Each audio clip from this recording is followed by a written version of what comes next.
Mga kabayan, sa oras na ito, narito po tayo sa simbahan ng Quiapo. Ako po yung mamimili ng halamang gamot, mga kabayan. Tara na po, samahan niyo po ako. Bibili po ako ng halamang gamot.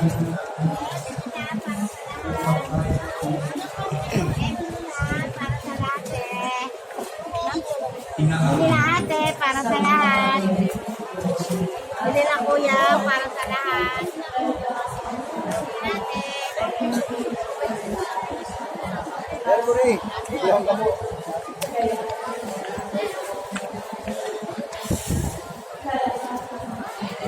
Napakaraming tao ngayon, mga kaubayan, kasi araw po ng Biyernes ngayon. Araw po ng Biyernes ngayon, mga kaubayan. Sa yelo. Araw ng Quiapo. Kaya napakarami pong tao. Bibili ako ng halamang gamot ngayon dito, mga kaubayan. Dito ako namili kahapon. Bibili ako ulit at sambong yung sariwa. Patingin magkano? Ayaw mo po yung ganyan sa Magkano? Yung lagundi mo. bong. Mga kaubayan, lingid sa ating kalaman ng ating mga kaubayan ay Malandi. kadalasan, ito po yung ginagamit ko sa mga napasma na binat. Katulad ng pasyente na aking asikasin ngayon, mga kaubayan, ay itong aking bibili na lamang gamot ngayon dito ay gagamitin ko po sa kanya ngayon. At saka itong sambong na ito, mga kaubayan, haluan ko pa siguro ng tanglad dito, kaso may tanglad sila kaya hindi na ako kukuha ng tanglad dun sa kanila, mga kaubayan. Kaya lagi po nating, wag po nating baliwalain ang kakayahan ng halamang gamot na ito, sambong at lagundi. Napakabisa po ito, mga kaubayan.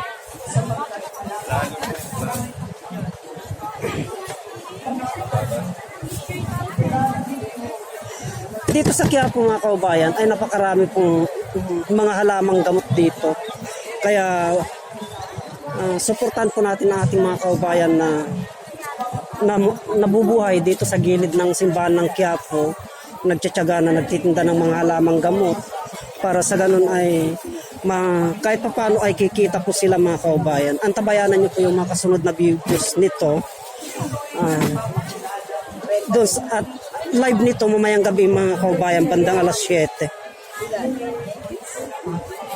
Kasi ito na po ang last na mission ko dito sa Maynila, mga kaubayan. Maring babalik na po ako ng Zambales. At gagawin naman po ako sa Bandaron, mga kaubayan, at titignan ko po kung ano po ang ating mabibili doon.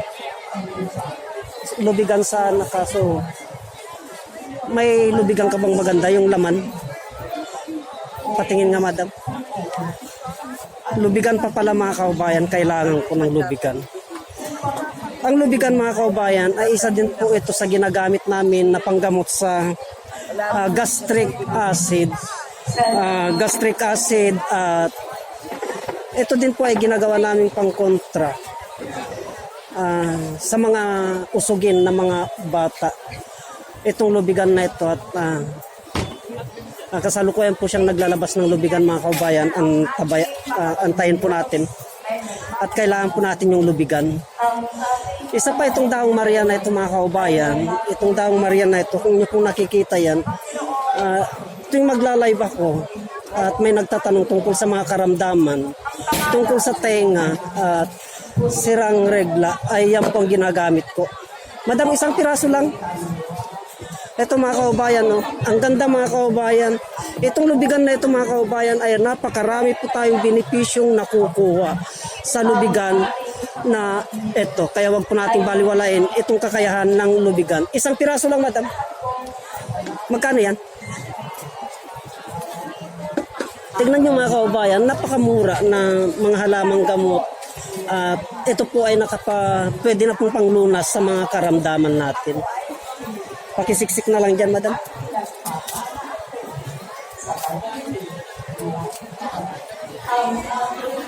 Kung nyo pong nakikita itong mga kahoy, nandito na po yung sibukaw, andito na po yung alingatong mga kaubayan. Kompleto po dito sa gilid ng Quiapo.